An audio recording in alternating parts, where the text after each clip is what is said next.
All right, and welcome to another edition of Open Mic Wrestling Night here live, twitch.tv/Calypso426. If you are not listening on the live window, or watching on the live window, I should say, you are listening on Filling the Void Podcast Network, Spreaker.com/filling_the_void, Open Mic Wrestling Night on iHeartRadio and Spotify. Let's do this. My dirty ass hat. Alright, welcome to Open Mic Wrestling Night here. There comes the tip jar. Ooh. Anyway, thank you for tuning in. Whatever which way you're listening or watching, thank you. Today is the 10th day of February 2019.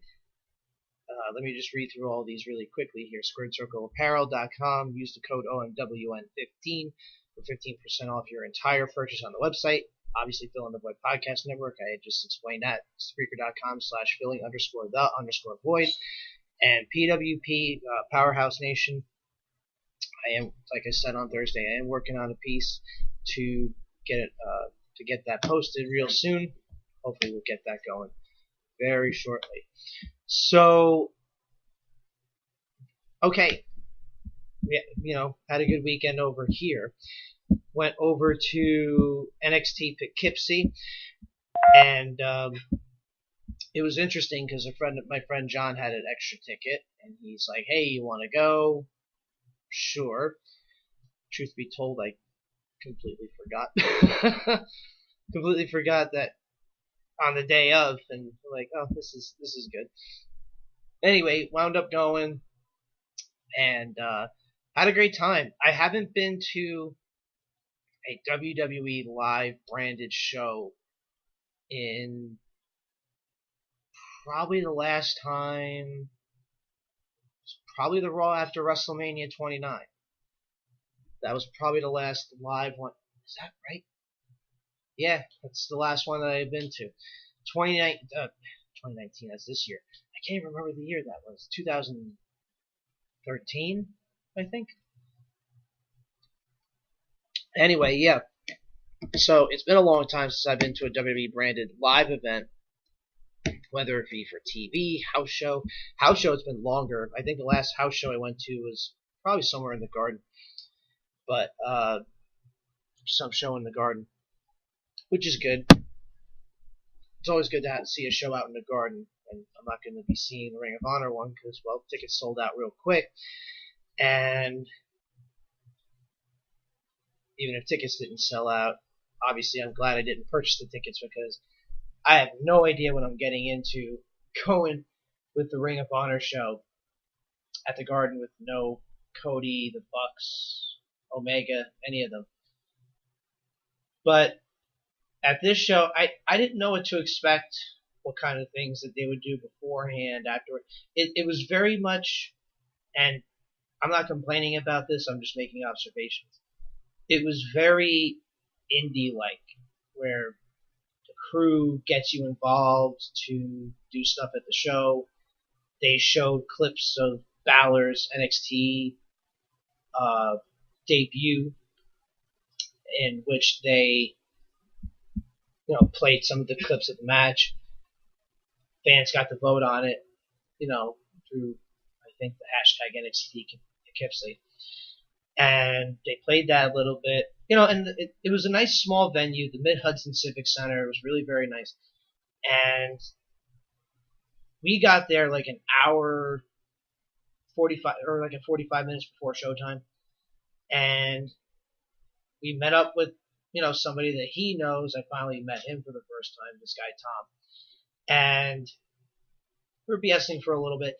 And the thing that really intrigued me about this show early was the difference in the wide variety of the people in the crowd. And what do I mean by that is, when you go to like a WWE house show, you expect the kids and everything else like that. You expect a lot of that.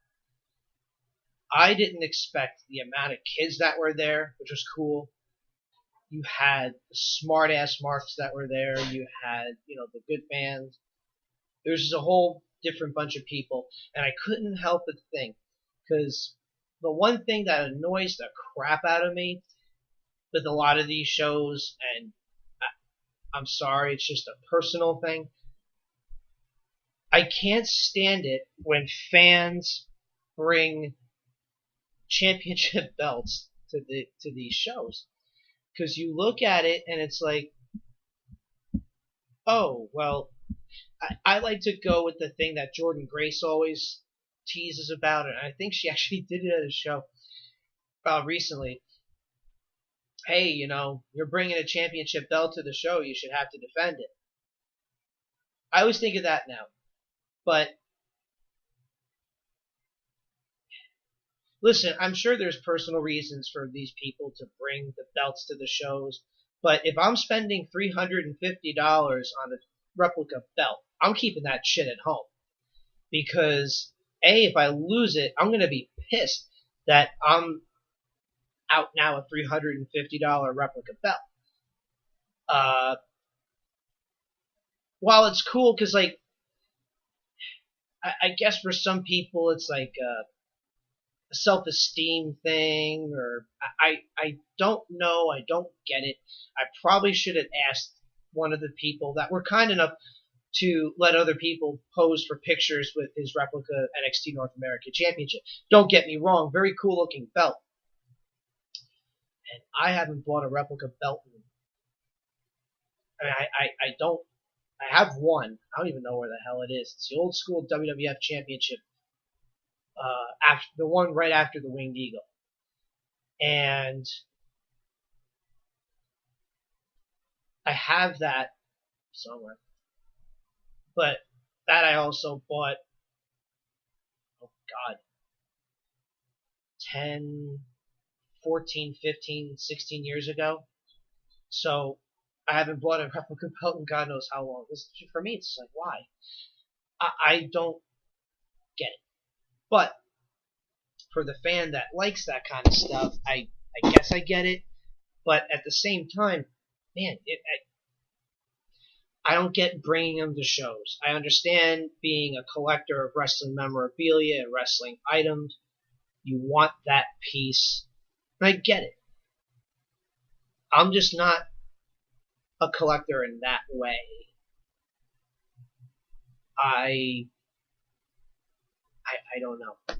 I never understood it. And people bringing their belts is another issue. But that being said, very good crowd, very hot crowd for the whole show, which you would expect out of NXT. Very hot crowd. I don't remember all the matches in order necessarily, but I remember Matt Riddle and Donovan. I only know him by his independent name because I can't pronounce the new gimmick that they gave him. Donovan Dijak. They had a great match. That was a good way to kick off the show. And it's the thing I got a kick out of, because right behind us, in the row behind us, were these kids it was these two kids and their dads. And right before Riddle's music started, I think the one kid was going to his dad, like, Dad, do you think Matt Riddle will be here? All of a sudden, like 5 seconds later, it starts off with Riddle's theme music. And the kid started freaking out. He's like, oh my God, he's here, he's here. That's what I like. I mean, I love it, though, because I remember being that small and that crazed of a fan. And I'm still a big fan, obviously, but to be that overly excited over a wrestler coming out and just being able to see your favorite wrestler live, probably for these guys for the first time. And the venue was small, and you had a good view no matter where you sat, whether it be in the bleachers, whether it be on the floor seats. You had a good view all around, and it was a great experience for that. And that's for what for me made it feel like an indie, and I'm pretty sure that's kind of the idea what they're trying to go with. But yeah, Riddle wins that one. I can't remember which one was after that one. All I know I can tell you is the match that which everybody went on a pee break for was Bram. Again, I don't really know his NXT name. Bram against Mansoor. Kind of a little bit of a bigger version of Marco Stunt, if you want to kind of put it that way. Most everybody in the crowd went for their pee break then. I, on the other hand, went for food and a beverage. But anyway, that's when the time everybody went to get their stuff, which I hate. And in that small of a venue, I mean, they had an intermission too, but man, I felt bad because I would hate to be that match and you get the idea that nobody's interested because you don't have that star pull yet. So,